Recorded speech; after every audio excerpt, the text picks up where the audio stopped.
The stream of life. Life is a stream that always flows, whether you like it or not. Resist the flow, and it overwhelms you. Swim with it, and you can use it to your advantage. It was already flowing when you arrived to it, and it will always reach the destination it is meant to reach. The stream diverges from and converges into several different streams, each of them representing a different reality. You are sitting in a boat that is floating with the stream. You've been given oars to paddle. With these oars, you can try to go against the stream or paddle quicker with the stream. None of these two are necessary to reach the destination that is perfect and natural for you. Merely sitting in the boat will be enough for you to arrive exactly where life has ordained. Paddling against the stream, going upstream, is what most people call life. This type of struggle is a waste of energy and does not lead you to your most ideal and natural destination. Instead, it slows your progress.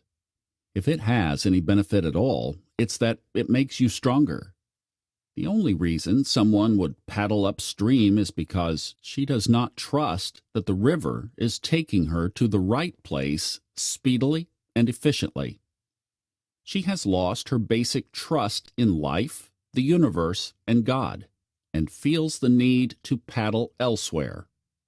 Another reason for paddling upstream could be because she was taught that resistance solves problems. She will exert herself until she becomes so exhausted she gives in to the natural stream again. Many believe that where the stream is taking them is not to their liking, and that life must be a fight. But most are somewhere in between.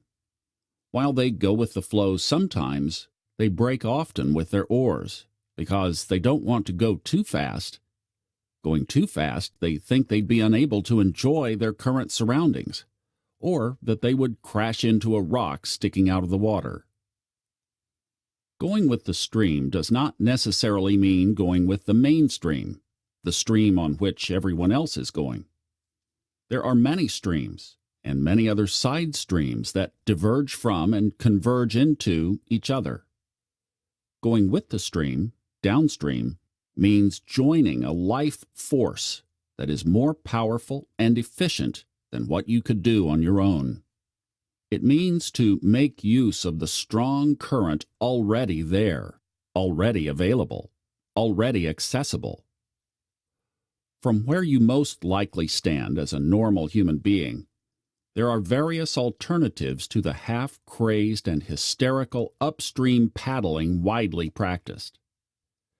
People who use these, quote, alternatives, which are not really alternative but actually normal, are sometimes referred to as wizards, magic people, or powerful people. This is rather funny because it is actually the other way around. Those who go with the stream of universal possibility are actually those who are behaving naturally. Those who experience so-called miracles are actually experiencing a normal part of life, while those who try paddling or even swimming upstream all the time are behaving abnormally to our natural state. Leading a good and successful life takes some discipline and effort in terms of focusing and bringing the boat into alignment with the stream. But this is not the type of effort you might think is required. You don't have to deserve success, make it, reach it, fulfill it, achieve it, or create it. It is a given, a birthright, normal. It actually happens by itself when you are your most natural self. You have been taught that your action is what moves mountains. Contrast this belief by looking around you. Look at the trees, the stars, the mountains.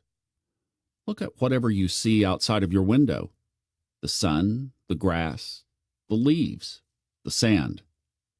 Has any of this come about by you? Or is it much more a result of life itself, of some divine force? Take a minute to look around at all the things that already exist without you having needed to do anything. Will you admit that almost everything that exists and is happening without any deliberate involvement or work required from you? Let's look at the obvious. If I asked you to create a plant, would you start trying to glue and paste sticks and leaves together, or simply put a seed into the ground and let nature's force take care of it? There is some type of force creating all of this, isn't there? It doesn't matter if you view it scientifically, evolution, the Big Bang, or religiously, God, or spiritually, the universe, the field. You can witness a force creating all manners of things with ease, beauty, and elegance. How much effort would you have to invest in order to achieve only one single structure that this force produces by the trillions? Do you see how it is not your job to create the stream, but only to choose a stream? Do you think that if you learned more about this force, that it would be more worthwhile than anything else? Could you then perhaps align with this force to have your life run more smoothly and be more fulfilling? If this source can create entire galaxies, it shouldn't have a problem creating the comparatively minor stuff on your personal wish list, should it? The stream we have been talking about is an energy stream, not visible with the eyes, but available to feel with the inner sense. Feeling at ease is an indicator that you are going with the stream. Feeling at dis-ease is an indicator of going against the stream. You can let energy pass through, come and go. But the moment you try to build up a dam or push it, it stays stuck in your own body and energy field. There are several alternatives to the struggling to survive state of mind and energy. One option is to simply let go of your oars. This would mean letting go of all control and resistance. What will happen? Your life speeds up and you arrive at the right destinations more quickly. It is not you making things happen anymore. It is full surrender and trust in the life force, in the divine.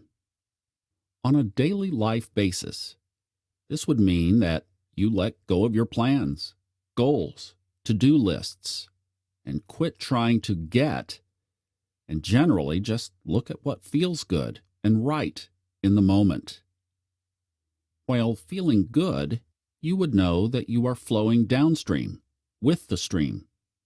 And when feeling bad, you would know that you are paddling upstream again, and so you would let go of the oars again. Interesting, isn't it? You let go of the oars, but they are still hanging at the side of the boat, ready to be picked up again. Nothing is ever lost. You would not use your bad feelings as a cause to paddle even harder. This is a common mistake people make. But as a cause to realign with the stream, a cause to relax again. For some, the thought of complete surrender is frightening. What these people don't understand is the paradox that loss of all control is full control. From a mental perspective, this is a contradiction. If allowing yourself to be washed away in a stream of joy, straight to where you belong in the nature of things, is too frightening for you, you don't have to let go of the oars entirely. But you could at least loosen your grip on them a little bit. You hold them so tight that your knuckles turn white. This is wasted energy. Let go of them for a minute. Take a deep breath and relax. You see? The oars are still there. Nothing has changed except that you are no longer wasting energy. Look around while listening to this. You are most likely sitting or lying down. You are not in a wild stream, but floating down a gentle river. You don't have to hold on too tight. If you don't want to let go of the oars and follow the path of least resistance and highest simplicity, the more simple and natural something is, the more real and therefore effective it is, then you might want to at least stop paddling upstream. Besides, paddling upstream, you don't stand a chance. If you think you can beat the flow of things, you will be disillusioned. Some people who come to practice reality creation in my courses are megalomaniacs who actually think that reality creation means getting to your destination despite swimming upstream. Others think it means building new artificial rivers, which might be possible with extreme exertion, but it's not necessary to arrive at what you wish for. Where do the rivers of life lead? They all flow into the vast ocean. In this analogy, that would be the sea of consciousness.